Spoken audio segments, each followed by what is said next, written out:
in 2011.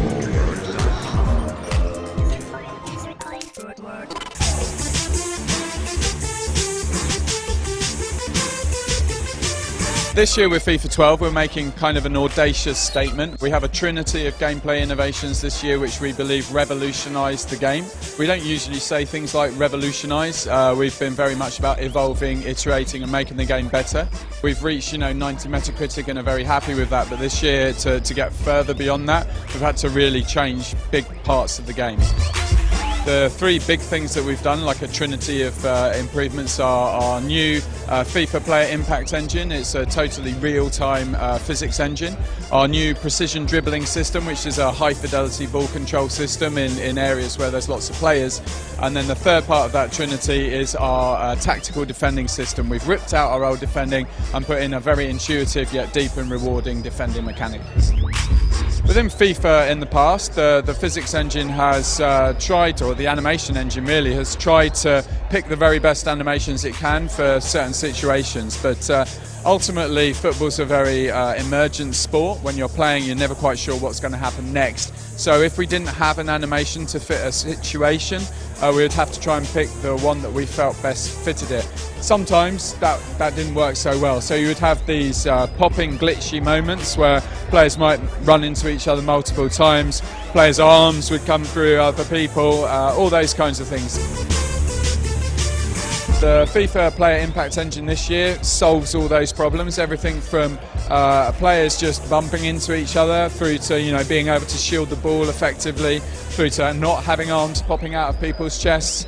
But I think the biggest part of it is when players are hit and hit quite hard in tackles, slide tackles or in collisions, it kind of resolves those situations with so much fluidity and believability that whether the game breaks down or not and turns to a free kick or whatever, it doesn't really matter. It just feels so real. So one of the added benefits of having a real-time physics engine is we know all the information about the players' body parts on the pitch. So I think the example we showed earlier was Torres kind of falling down onto his knee and bending his leg right back behind him, injuring his knee. And we know that because every frame of the game that's being played, we're harvesting information about the players' limbs, where they are they structurally correct, what's the torsion on the joints, how quickly is he moving, where did he get hit by, and kind of what the distortion on that player is. And so we know if a player's been injured, where it is, how badly, and that's now being surfaced out to the gamers. So if you do take a bad challenge, go down, bend your knee back, you might injure your knee. There will be a chance that you're going to have to go off the pitch depending on how badly, and that's then surfaced throughout the game depending on what game mode you're in. So should you just be playing in a kind of head-to-head match, reported in the commentary and presentation, but if you're in a deep game mode like career mode, it will be surfaced in the media to say this player's been injured. You have to make a decision about how long you want to rest him. You can bring him back from injury early.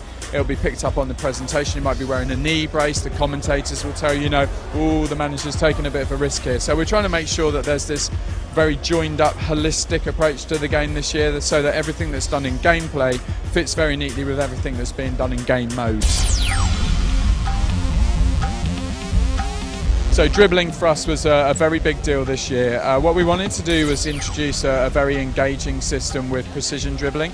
So we found that in previous FIFAs, whilst the kind of movement and direction was great, what tended to happen was that the distance that you covered in a single stride was too far, and there was no real way of being able to control the ball very close to your body.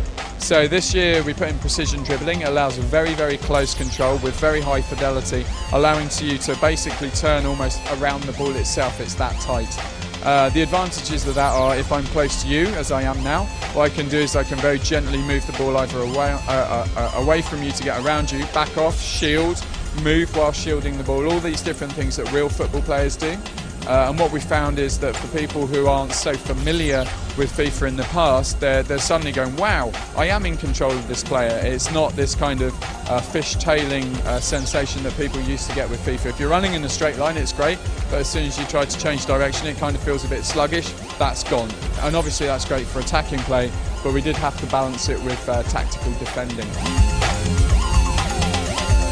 Tactical defending is the kind of third part of our trinity of gameplay innovations this year, and ultimately it's a more realistic, more accessible and very much more rewarding way of defending within our game. So FIFA has always been kind of one-sided as far as engagement's concerned. That was attacking play.